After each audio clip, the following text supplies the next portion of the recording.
அஸ்ஸலாமு அலைக்கும்.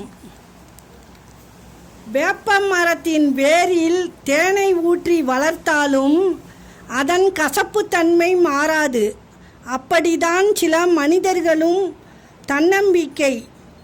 வாழ்க்கையில் நிம்மதியாய் இருக்க இரண்டே வழிதான். ஒன்று, நம்முடைய பிரச்சனையை அடுத்தவர்களிடத்தில் சொல்லக்கூடாது. 2, அடுத்தவர்களுடைய தனிப்பட்ட பிரச்சனையில் தலையிடக்கூடாது.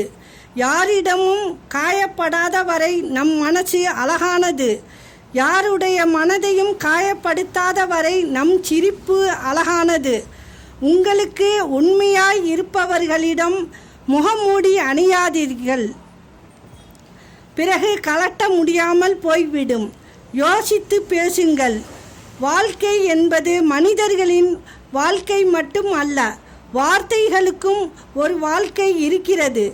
ஒரு வார்த்தை மனதை உயர்த்தவும் முடியும், அதே வார்த்தை மனதை உடைக்கவும் முடியும். அஸ்ஸலாமு அலைக்கும்.